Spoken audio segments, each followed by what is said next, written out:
The morning drizzle had painted London in shades of grey. Traffic lights reflected in puddles, and the hum of engines filled the damp air. Inside a black cab parked near Paddington Station, Tom Ellis, a man in his late 50s, adjusted his worn leather gloves and rubbed his eyes. He'd been driving since dawn. His thermos of tea sat empty, but his shift was far from over. Tom wasn't bitter, just tired. A widower with a teenage daughter studying nursing, every pound he earned mattered. The cab wasn't just his job. It was his survival. A man in a dark navy suit approached, talking rapidly on his phone. The umbrella tucked under his arm was still dry. Daniel Cooper, mid-30s, sharp, confident. The sort who never looked where he was walking because the world usually made way for him. He opened the cab door with a brisk motion. Daniel, who interphoned. "Yeah, tell the board I'll be there in 20. "No, not a minute later." Tom gave a small nod through the rearview mirror. Tom. "Morning, sir." "Where to?" Daniel, without looking up. "Canary Wharf, step on it, I've got a meeting." The cab pulled into the wet streets, weaving through buses and cyclists. Daniel continued his call. Sharp words about deadlines, mergers, and bonuses. Tom tuned it out, focusing on the road. After a while, Daniel ended the call and sighed dramatically. Daniel. "London traffic, and it's a joke, isn't it?" Tom. Light chuckle. "Depends which side of the wheel you're on." Daniel didn't reply. He was already scrolling through emails. When they reached the towering glass buildings of Canary Wharf, Tom slowed beside the entrance. The fare displayed $42.60. Daniel tapped his card. The payment beeped. He opened the door but didn't leave a tip. Not even a glance of thanks. Tom. "Thank you, sir." "Have a good day," Daniel, distracted. Yeah, the door slammed. Rain splashed against the window. Tom exhaled, staring at the empty back seat. It wasn't about the money, not really. It was the way some people made you feel invisible. He drove off into the drizzle, the radio faintly playing Someone You Loved. Later that evening, he parked the cab near Waterloo, watching city lights shimmer on wet roads. His phone buzzed, a message from his daughter, Emma. "Dad, got my interview tomorrow morning." "Wish me luck," Tom smiled softly. "Proud of you, love," he muttered. Then he switched off the meter, unaware that tomorrow everything would change.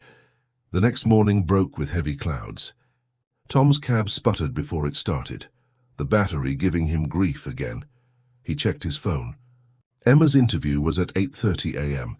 at a private healthcare firm in Mayfair. She was nervous and needed him to drive her there. He promised he would, but as he turned the ignition again, a faint clicking sound told him what he feared. The engine was dead. Tom, frustrated sigh. "Oh, come on." "Not today." He stepped out, popped the bonnet, and stared helplessly at the mess of wires. Rain began to fall harder. Across the street, a sleek silver Jaguar slowed down. The window rolled down, revealing none other than Daniel Cooper, the businessman from yesterday. He frowned, clearly recognizing the driver. Daniel. "Still driving that old thing, are you?" Tom, forcing politeness. "Morning, sir. Bit of bad luck, I'm afraid." Daniel. "Should have upgraded ages ago. Guess tips might have helped, eh?" The jab hit sharper than Daniel intended, but he didn't notice. He was running late for his own presentation, the one that could secure his promotion. Daniel, you checking watch. "Well, best of luck, mate. Some of us have places to be." He drove off, leaving Tom standing in the rain. By the time Tom got help from a nearby mechanic, Emma's interview was nearly over. She called, voice trembling. "Emma, Dad, it's okay. I'll walk home." "Don't worry."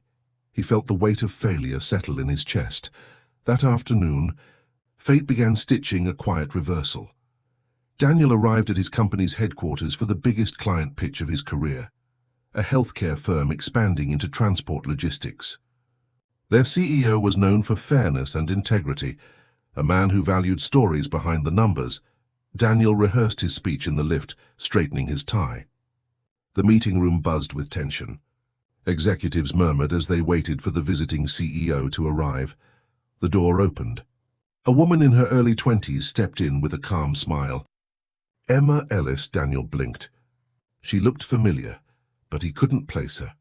Behind her walked two men, one in a grey suit and the other in a mechanic's jacket. The second man caught Daniel's breath short. It was Tom. He looked different and dry clothes composed, standing beside the healthcare firm's director. The room fell silent as introductions began. Director: "Gentlemen, this is our head applicant for the new transport contract, Mr. Tom Ellis. He's proposed a new community cab initiative for patients and staff transport.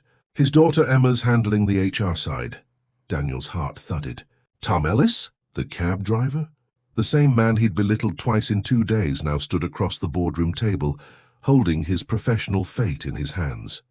The meeting began. Daniel tried to focus, but guilt gnawed at him.